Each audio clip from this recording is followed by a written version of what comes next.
forest path stretches before you, its earth soft beneath your boots, dappled with the golden light of a late summer sun in 1813.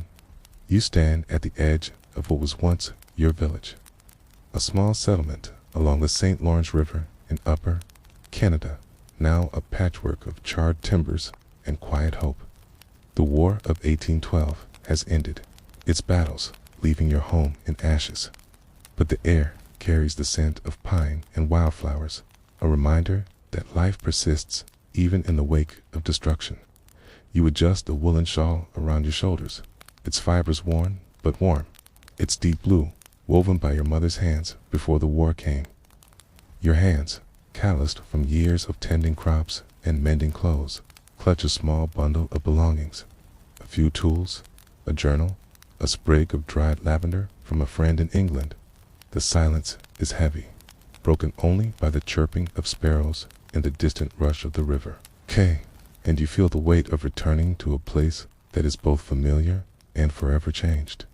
You are no soldier, no hero of history's tales, but a farmer's daughter who called this village home, a place where families from Canada, England, and the United States once lived side by side, their lives intertwined like the roots of the great maples that still stand. They called you Miss Abigail, name that stuck after you helped a wounded militiaman write a letter to his family in Vermont, your steady hand guiding his trembling one as the war raged on. Now, with peace declared, you've returned to rebuild, to find the threads of community that survived the flames.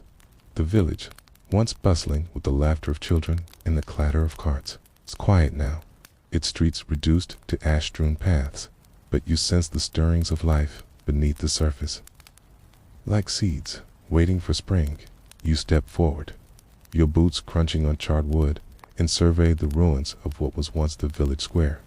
The general store, where you traded eggs for cloth, is a skeleton of blackened beams, but wild roses have begun to climb its remains, their pink petals a soft defiance against the destruction. You pause by the stump of an oak, its trunk scorched, but standing, and run your fingers over its rough bark, remembering the days when children swung from its branches. The air is cool, the sky above a deep blue, and you think of the letters you've received from your brother in York, Upper Canada, now called Toronto, where he's helping rebuild after the American raids.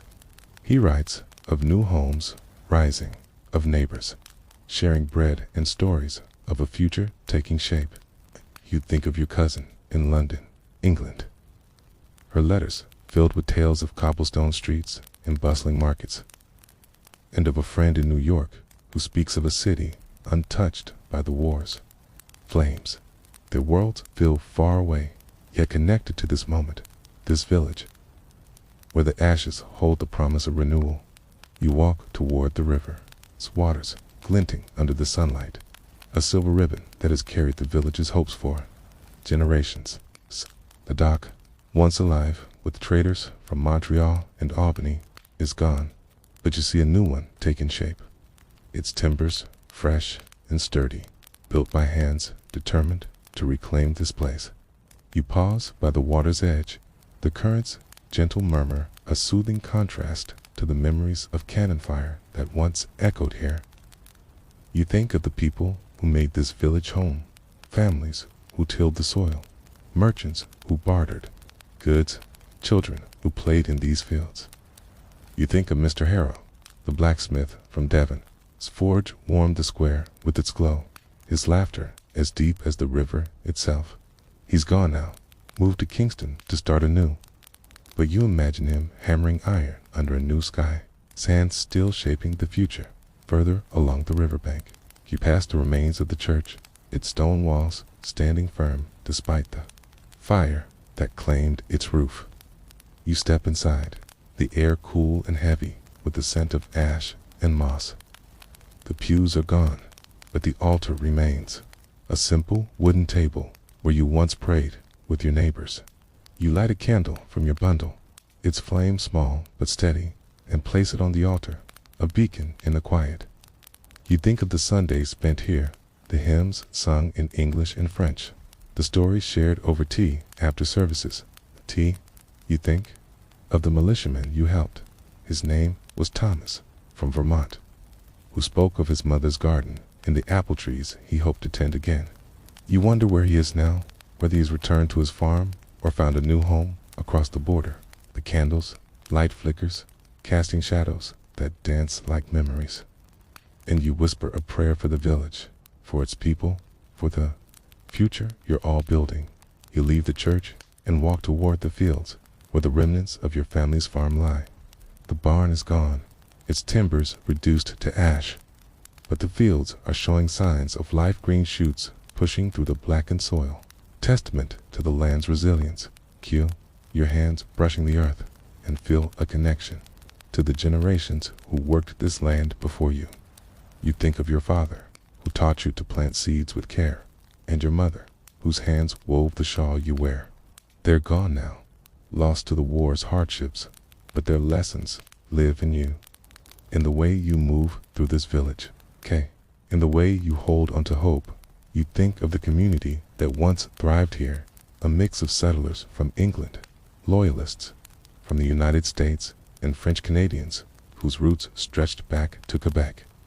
You think of Marie, a weaver from Montreal, who taught you to mend sails during the war, her hands quick and her stories of the St. Lawrence filled with wonder. You think of James, a farmer from Cornwall, England, whose tales of the sea made you dream of places beyond these shores. Their voices linger in the silence, a chorus of resilience that carries you through the ashes. You think of the letters you'll write tonight, to your brother in York, to your cousin in London, to your friend in New York, telling them of this village, of its scars and its strength, of the silence that holds both loss and possibility. You walk back toward the village square, passing the remains of the schoolhouse, its walls crumbled, but its foundation intact. You imagine it rebuilt, filled with children learning their letters, their laughter echoing through the trees. You think of the teacher, Miss Clara, who fled to Quebec during the war, her books tucked under her arm, her promise to return a light. In the darkness, you hope she's safe, teaching in a new classroom, sharing stories of this village with children who will carry its memory forward. You pause by a patch of wildflowers, their yellow and purple petals bright against the charred earth, and pick a small bloom, tucking it into your apron pocket beside the lavender. It's a small act, but it feels like a promise. It's a reminder that beauty can grow from ruin as evening falls. You reach the site of your family's home, now a field of ash and memory. You stand where the front door once was, imagining the warmth of the hearth, the smell of your mother's bread, the sound of your father's voice reading from an old book. The loss is heavy, but you feel a spark of determination, a desire to rebuild, to make this place home again. You think of the new homes rising in the village, of the families returning, of the community that will grow like the shoots in the fields. You think of the stories you've heard, of neighbors helping neighbors, of hands joined in the work of renewal. You think of the river, the forest, the stars above, all witnesses to this moment, this village. This hope, you return to the temporary shelter you've made in the ruins of the general store. A small space with a cot, a table, and a single shelf for your belongings. You light a candle, its flame casting a warm glow over your journal, and begin to write. The words come slowly, each one a seed planted in the ashes of the past. You write of the river's song, of the wildflower's resilience, of the candle in the church. You write of Thomas's letters, of Marie's sails, of James's stories. You write of the silence, heavy but hopeful, and of the village that is rising from its ashes, one small act at a time. You close your journal, the candles light soft against the darkness, and settle into your cot. The forest outside, whispering of tomorrow. Morning dawns over the St. Lawrence, its waters catching the first light of the sun like a mirror, casting a golden glow across the ruins of your village in Upper Canada. It's the summer of 1813, and the War of 1812 has left your home a patchwork of ash and memory, but the air is alive with the scent of damp earth, blooming clover, and the faint sweetness of wild raspberries growing along the forest's edge. You rise from your cot in the makeshift shelter of the old general store, the wooden floor creaking beneath your boots, and pull your woolen shawl tighter around your shoulders. The shawl, woven by your mother's hands, is a deep blue faded. By time, its threads a reminder of the life you once knew. Your hands, rough from years of planting and mending, just a bone comb in your hair, a keepsake from your mother that anchors you to this place. You step outside, the air cool against your face, begin your walk through the village, your heart set on the work of rebuilding. One careful step at a time. The village is stirring now, its silence giving way to the soft sounds of life returning. The chirp of sparrows, the creak of a cart, the distant laughter of children. You walk toward the fields where your family's farm once stood, the earth still scarred, but showing signs of renewal. Green shoots push through the blackened soil, their delicate tips a promise of harvests to come. You kneel, your fingers brushing the earth, and feel a connection to the land that has sustained your family for generations. You think of your father, who taught you to sow seeds with care, his hand steady as he guided yours in the furrows. You think of your mother, whose voice sang lullabies as she spun wool by the fire, her laughter a warmth that lingers in your memory. They're gone now, taken by the war's hardships, but their lessons live in you, in the way you move through these fields, in the way you hold on to hope like a seed waiting for rain. You rise and walk toward the village square, where a few neighbors have gathered, their hands busy with the work of rebuilding. There's Mr. Leclerc, a farmer from Quebec, whose accent carries the lilt of French as he hammers new timbers into place for a barn. He waves, his smile bright against his weathered face, and calls out, "Miss Abigail, come see the progress." You approach, your boots sinking slightly into the soft earth, and admire the sturdy frame rising from the ashes. "It'll hold through the winter," he says, his voice warm with pride. You nod, thinking of the winters you've known here, the snow blanketing the fields, the fires that warmed the homes, now gone. You think of the new homes that will rise, of the families that will fill them, of the community that is weaving itself back together. You continue through the square, passing the remains of the general store, where you've made your temporary home. A new sign is being painted by a young man named William, who arrived from England last month, his hands steady with a brush as he forms the letters. He's from Bristol, his accent thick with the West Country, and he speaks of the ships he sailed to reach Canada, of the hope he found in this new land. "It's a chance to start fresh," he says, pausing to wipe paint from his hands. "This village will be grand again, you'll see." You smile, thinking of the stories he shared, of the docks in Bristol, of the markets in London, of a world beyond these shores that feels both distant and near. You think of your cousin in London, her letters filled with tales of cobblestone streets and gaslit evenings, and of your brother in York, Upper Canada, writes, of a growing town where hope is as strong as the new buildings rising. You walk on, it's your path leading you toward the river, where the dock is taking shape, its timbers fresh and sturdy. A small group of men work there, their voices mingling with the sound of the current. You recognize Mr. Thompson, a trader from New York who stayed in the village after the war. His hands, skilled at tying knots from his days on the river. He greets you with a nod, offering you a cup of tea brewed over a small fire. "That's for Miss Abigail," he says, his accent sharp with the States. "You've been the heart of this place." You thank him, the tea's warmth spreading through your hands, and sit by the riverbank, watching the water flow. The St. Lawrence has seen it all: soldiers crossing its waters, traders bringing goods, families fleeing the flames. It flows, calmly, a witness to peace, its surface reflecting the sky's deepening blue. You think of the people who have shaped this village, their stories woven into its fabric. There was Marie, the weaver from Montreal.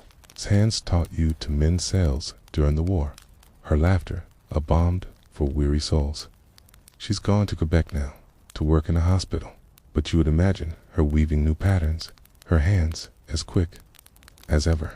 There was James, the farmer from Cornwall, whose tales of the sea made you dream of places far beyond the river.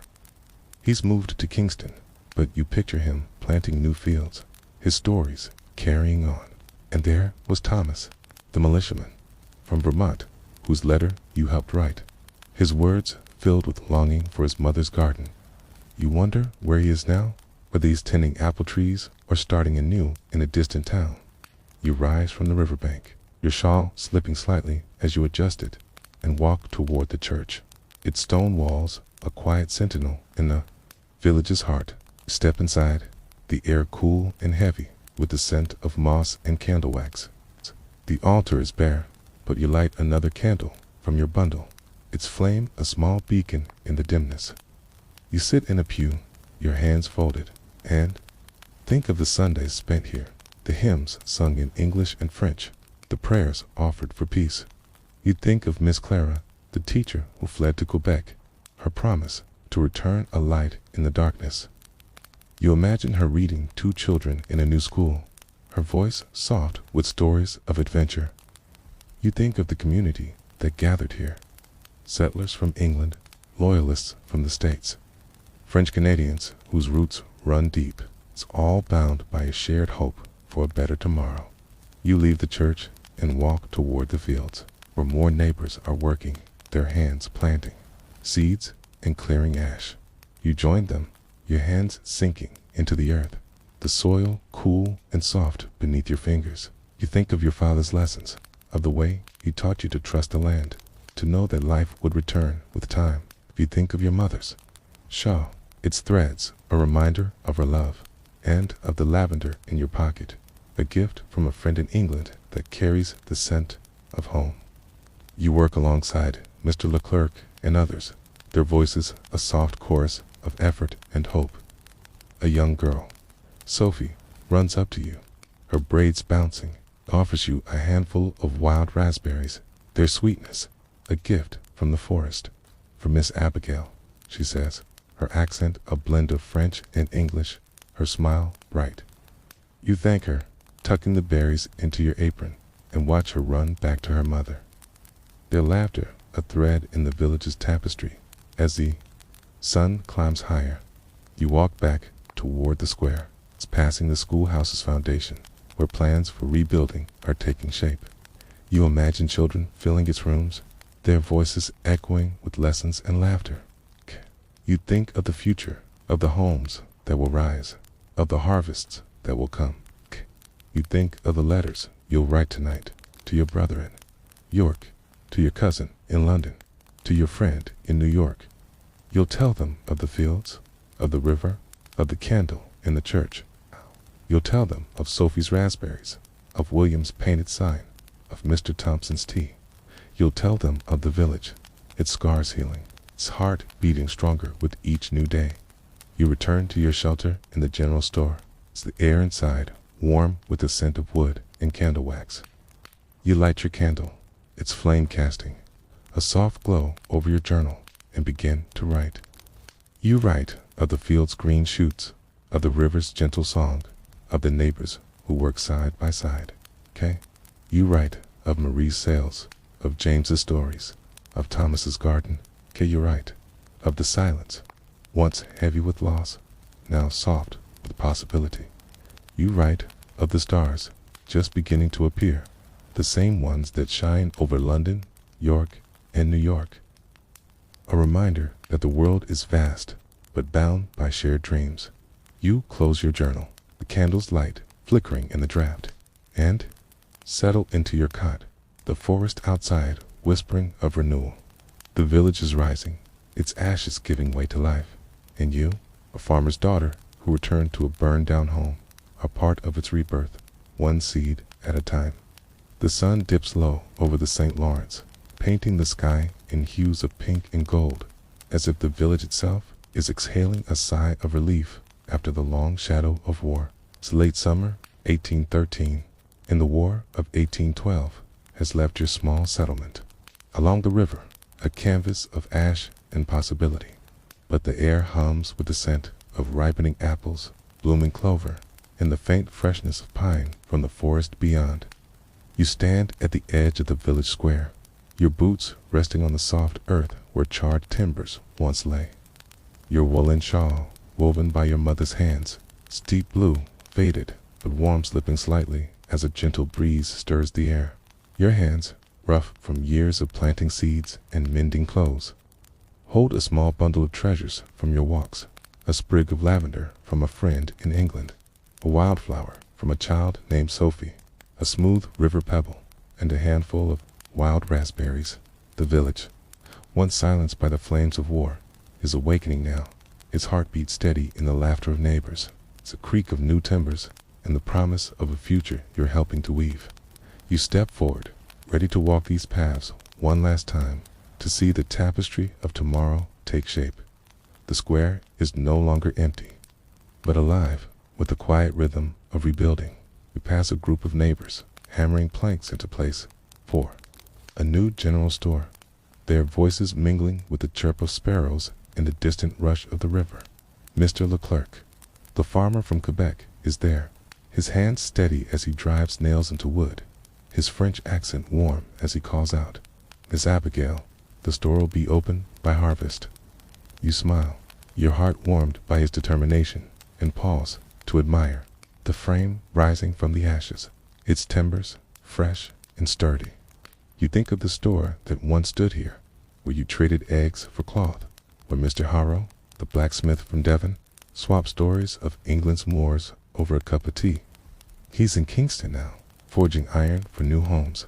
But you imagine his laughter echoing in this square, a thread in the village's fabric that will never fade. You walk on, your path leading you toward the fields where your family's farm once thrived. The earth is still scarred, but green shoots have grown taller, their leaves catching the evening light like small promises. You kneel, your fingers brushing the soil, and feel the land's resilience, its willingness to heal. You think of your father, who taught you to plant with care, his voice steady as he spoke of seasons and cycles, of trusting the earth to provide. You think of your mother, whose hands spun the wool for your shawl, her lullabies a comfort in the long winters. They're gone now, lost to the war's hardships, but their lessons live in you. In the way you tend these fields, in the way you hold on to hope, like a seed waiting for rain to rise, brushing the dirt from your hands, and notice a new fence, taking shape, built by neighbors who have returned to reclaim their homes. You think of the harvests to come, of the wheat and barley that will fill these fields, of the families that will gather around tables to share bread baked from this land. You continue toward the river, its waters glinting under the twilight, a silver ribbon that has carried the village's stories for generations. The dock is nearly complete now, its timbers smoothed by hands that know the river's ways. Mr. Thompson, the trader from New York, is there, tying ropes with the skill of a sailor, his accent sharp as he tells you of his plans to bring goods from Montreal. We'll have cloth and tools by autumn, Miss Abigail, he says, offering you another cup of tea brewed over a small fire. You thank him, the tea's warmth spreading through your hands, and sit by the riverbank, watching the current flow. The St. Lawrence has seen it also just crossing its waters, queuing goods, families fleeing the flames that consumed the village. Now, it flows calmly, a witness to peace, its surface reflecting the stars that are beginning to appear. You think of the letters you've written to your brother in York, Upper Canada, describing the river's quiet beauty, its banks lined with willows that sway in the breeze. You've told him of the village's rebirth, of the neighbors who work side by side, of the hope that grows like the shoots in the fields. You think of your cousin in London, her letters painting pictures of cobblestone streets and bustling markets, of a city untouched by the war you've known. You think of your friend in New York, who writes of a city growing taller, its streets filled with people seeking new beginnings. Their worlds feel closer now, connected by the threads of hope that tied this village to places far beyond its borders. You think of Marie, the weaver from Montreal, whose hands taught you to mend sails during the war. Her laughter, a light in the darkness. She's in Quebec now, working in a hospital, but you imagine her weaving new patterns, her stories of the St. Lawrence carrying on. You think of James, the farmer from Cornwall, whose tales of the sea made you dream of places beyond the river. He's in Kingston, planting new fields, but you picture his voice telling stories to children under a new sky. And you think of Thomas, the militiaman from Vermont, whose letter you helped write, his words filled with longing for his mother's garden. You wonder if he's tending apple trees now, or building a new life across the border. You rise from the riverbank, your shawl slipping slightly as you adjust it, and walk toward the church, its stone walls standing firm despite the fire that claimed its roof. Step inside, the air cool and heavy with the scent of moss and candle wax. The altar is simple, a wooden table that has held countless prayers. You light a candle from your bundle, its flame a small beacon in the dimness. You sit in the pew, your hands folded, and let the silence wrap around you. A silence that is not empty, but full of possibility. You think of the Sundays spent here, the hymns sung in English and French, the stories shared over tea after services. You think of Miss Clara, the teacher who fled to Quebec, her promise to return a light in the darkness. You imagine her reading to children in a new classroom, her voice soft with tales of adventure and hope. You think of the community that gathered here, settlers from England, loyalists from the United States, French Canadians whose roots run deep, all bound by a shared dream of peace. You leave the church and walk toward the village square, where the new general store is taking shape, its walls now rising above the foundation. William, the young man from Bristol, is there, painting the final letters on the sign, his hand steady despite the long day's work. He waves, his smile bright, and tells you of his plans to stock the store with goods from across the river. We'll have everything we need, Miss Abigail, he says, his accent warm with the West Country. This village will be a home again. You nod, thinking of the store that will fill with neighbors, their voices a chorus of commerce and connection. You think of the children who will run through the square, their laughter echoing through the trees. You think of Sophie, the girl who gave you raspberries, her braids bouncing as she ran to her mother. Her smile, a gift that lingers in your heart. You walk past the schoolhouse's foundation, where plans for rebuilding are moving forward, the community pooling resources to create a place for learning. You imagine children filling its rooms, their voices reciting lessons, their hands drawing pictures in new books. You think of Miss Clara, her books tucked under her arm, her promise to return a thread of hope you carry with you. You hope she's safe, teaching in Quebec, or perhaps on her way back to this village, her stories ready to inspire a new generation. You pause by a patch of wildflowers, their yellow and purple petals brighter now, climbing over the charred remains of the old schoolhouse. You pick another bloom, tucking it into your apron beside the lavender, the raspberries, the pebble. Each treasure is a reminder of the village's resilience, of the life that grows from ruin. As twilight deepens, you walk toward the fields, where more neighbors are working, their hands planting seeds and clearing ash. You join them, your fingers sinking into the cool soil, the act of planting a quiet prayer for the future. You think of your father's lessons, of the way he trusted the land to provide, of the way he taught you to see hope in every seed. You think of your mother's shawl, its threads a reminder of her love, of the way she wove warmth into every stitch. You work alongside Mr. Leclerc, Sophie's mother, and others, their voices a soft chorus of effort and hope. Sophie runs up, again, offering you a small stone, its surface smooth from the river's touch. For Miss Abigail, she says, her accent a blend of French and English, her eyes bright with joy. You thank her, adding the stone to your collection, and watch her skip back to her mother. Their laughter, a melody in the evening air. You think of the community that is growing here, of the neighbors who have returned, of the newcomers who bring stories from England, the States, and Quebec. You think of the meals you've shared, the simple suppers of bread and cheese, the tea brewed over fires by the river. You think of the stories you've heard, of homes lost and found, of families reunited, of dreams taking root in this soil. You think of the letters you'll write tonight, to your brother in York, to your cousin in London, to your friend in New York. You'll tell them of the fields, of the river, of the candle in the church. You'll tell them of Sophie's gifts, of William's painted sign, of Mr. Thompson's tea. You'll tell them of the village, its scars healing, its heart beating stronger with each new day. As the stars begin to appear, you walk back toward the square, passing the blacksmith's forge where a new fire glows, its warmth reaching out to you. You hear the rhythmic clang of hammer on iron, a sound that feels like the village's heartbeat, strong and steady. You pass a new home, its walls still rising, its windows waiting for glass. You think of the families that will fill it, of the laughter that will echo within, of the fires that will burn in its hearth. You think of the future, of the choices that lie before you. You've heard of a school in Montreal where women are learning to teach, a place where your skills with seeds and stitches might find new purpose. You've received a letter from your cousin in London inviting you to visit, to see the city where history lives in every stone. You imagine walking its streets, learning from women who have built lives in a new world.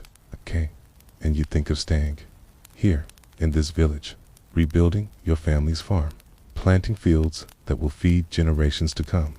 You reach the general store, your temporary shelter, and step inside, the air warm with the scent of wood and candle wax.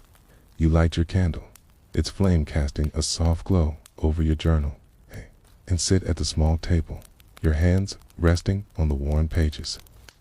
You begin to write, the words flowing like the river outside, each one a stitch in the tapestry of this village. You write of the fields, their green shoots a promise of harvests. You write of the river, its waters carrying the village's past and future. You write of the church, its candle a light in the darkness. You write of Sophie's raspberries, of William's sign, of Mr. Leclerc's barn. You write of Marie's sails, of James's stories, of Thomas's garden. You write of the silence, once heavy with loss, now soft with hope. You write of the stars, shining over London, York, and New York, a reminder that the world is vast, but bound by shared dreams. You pause, your pen hovering over the page, and think of the choices ahead. You imagine yourself in Montreal, teaching children to read, to plant, to dream. You picture yourself in London, walking the Thames, learning from women who have seen their own wars. You envision a farm here, its fields golden with wheat, its hearth warm with the laughter of neighbors. Each path feels possible, each one a thread in the tapestry of your life, waiting to be woven. You think of the lessons you've learned in this village, of the strength found in community, of the resilience of the land, of the hope that grows from ashes.